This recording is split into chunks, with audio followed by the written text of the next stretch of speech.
যাত্রায় আমরা আজকে এসেছি হবিগঞ্জে। আমরা জানি হবিগঞ্জের মাটি থেকে জুলাই গণ অভ্যুত্থানে ফ্যাসিবাদ বিরোধী লড়াইয়ে এই মাটির সন্তানেরা সাহসিকতার সাথে লড়াই করেছিল, শহীদ হয়েছিল। এক বানিয়াচং গ্রামে আমরা জানি 9 জন শহীদ হয়েছেন। পুরা হবিগঞ্জে 20 জনের কাছাকাছি শহীদ হয়েছেন। হবিগঞ্জের সাহসী মানুষেরা ফ্যাসিবাদের বিরুদ্ধে লড়াই করেছেন, সংগ্রাম করেছেন। আমরা জানাই তাদেরকে সশস্ত্র সালাম। আমরা আপনাদের কাছে বলতে এসেছি,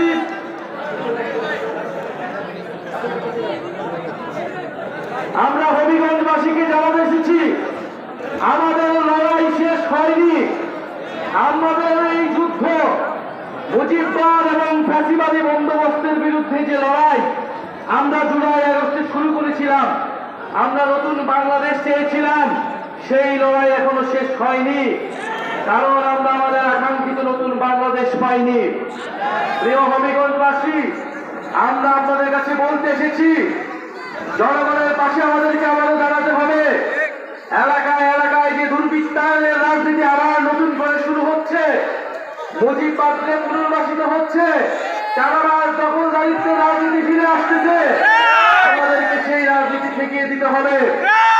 আমরা মনে করি ফ্যাসিবাদ বিরোধী হয়ে যে একতা, যে সংহতি বাংলাদেশে তৈরি হয়েছে রাজনৈতিক দল এবং জনগণের মধ্যে, দেশের পক্ষে জনগণের পক্ষে সেই সংহতি ঐক্য আমাদেরকে ধরে রাখতে হবে। কিন্তু তার মানে এই নয় যে আমরা চাঁদাবাজির রাজনীতিকে প্রশ্রয় দিব। প্রিয় সংগ্রামী বন্ধুগণ, আমরা বলেছিলাম বাংলাদেশে প্রত্যেকটা মানুষের মানবাধিকার থাকবে, কোন সন্ত্রাসীকেও বিচার বহির্ভূতভাবে হত্যা করা হবে না। আমার ভিন্ন মতের অধিকারী হলেও আমি তার মানবাধিকারের পক্ষে থাকবো। আমরা দেখেছি যৌথ বাহিনী দ্বারা কয়েকদিন আগে বিএনপির একজন যুবদলের একজন কর্মীকে হত্যা করা হয়েছে। আমরা সেই হত্যার নিন্দা ও প্রতিবাদ জানাই। আমরা মনে করি আমরা যেমন চাঁদাবাজির বিরোধিতা করি, আমরা একইভাবে বিচার বহির্ভূত হত্যাকাণ্ডেরও বিরোধিতা করি। প্রিয় হবিগঞ্জবাসী, হবিগঞ্জের জনগণের পক্ষে আমাদেরকে দাঁড়াতে হবে। হবিগঞ্জের স্বাস্থ্যর সমস্যার কথা আমরা জানি। আপনাদেরকে কিছু হলেই ঢাকাতে যেতে হয় অথবা সিলেটে যেতে হয়। হবিগঞ্জের দূর দূরান্ত থেকে, গ্রাম থেকে মানুষ স্বাস্থ্য সেবাটা পায় না। হবিগঞ্জের তরুণরা কর্মসংস্থান পায় না। আমরা এই নতুন বাংলাদেশ করতে চাই যেখানে স্বাস্থ্য ব্যবস্থার সকল সিন্ডিকেট ভেঙে দেওয়া হবে, যেখানে স্বাস্থ্য ব্যবস্থাপনা তৈরি করা হবে, যেখানে তরুণদের কর্মসংস্থান নিশ্চিত করা হবে, যেখানে বাংলাদেশের অর্থনীতি থেকে লুটেরা দুর্নীতিবাজদেরকে বিচারের আওতায় আনা হবে। এই সংগ্রামী হবিগঞ্জবাসী, আমাদের এই লড়াইটা কেবল বাংলাদেশ নয়, এই লড়াইটা পুরো দক্ষিণ এশিয়া ব্যাপী। আমরা দেখছি বাংলাদেশের সীমান্তে হত্যা হচ্ছে, বাংলাদেশের সীমান্তে ভারতের মুসলিমদেরকে বাংলাদেশি বলে কোশিং করা হচ্ছে। আমরা তীব্র নিন্দা ও প্রতিবাদ জানাই। বাংলাদেশের প্রতি যে মুসলিম ঘৃণা ভারত রাষ্ট্র, হিন্দুত্ববাদীরা বছরের পর বছর ছড়িয়ে রয়েছে, আমাদের তার বিরুদ্ধে প্রতিরোধ গড়ে তুলতে হবে। পুরো দক্ষিণ এশিয়ায় দলিত, মুসলিম, নিপীড়িত যত নিগোষ্ঠী রয়েছে সকলের ঐক্য দরকার।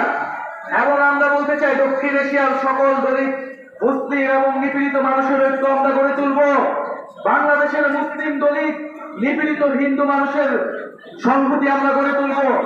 জুলাই গণ অভ্যুত্থানে যারা অংশগ্রহণ করেছিলেন, আমাদের নারীরা, আমাদের আলেম সমাজ, আমাদের তরুণ প্রজন্ম, আপনাদের উদ্দেশ্যে বলতে চাই জাতীয় নাগরিক পার্টি শুধু রাজনৈতিক দল নয়, এই দলের নেতৃত্ব গণ অভ্যুত্থানের নেতৃত্ব দিয়েছে। ফলে এই দল দেশের প্রতি যারা শহীদ হয়েছে, আপনারা যারা আন্দোলনে ছিলেন, সকলের প্রতি সেই দায়িত্ব আমরা অনুভব করি, দেশের প্রতি সেই দরদ আমরা অনুভব করি। আমরা সেই দায়িত্ব দলদের রাজনীতি নিয়ে বাংলাদেশ এবং হবিগঞ্জের মানুষের মর্যাদা পুনরুদ্ধার করব। আমরা প্রিয় বন্ধুগণ, আজকে আমরা আছি স্বল্প সময়ের জন্য, আমরা আবারও আসবো হবিগঞ্জে। আজকের প্রোগ্রাম বাস্তবায়নে যারা কাজ করেছেন, জাতীয় নাগরিক পার্টির যারা নেতৃবৃন্দ রয়েছেন, জাতীয় যুব শক্তি, শ্রমিক এবং ছাত্র সংসদের যারা নেতৃবৃন্দ রয়েছেন, সকলকে আন্তরিক ধন্যবাদ জানাই। আমরা কি হবিগঞ্জের বাসীরা লড়াই চালিয়ে যাব?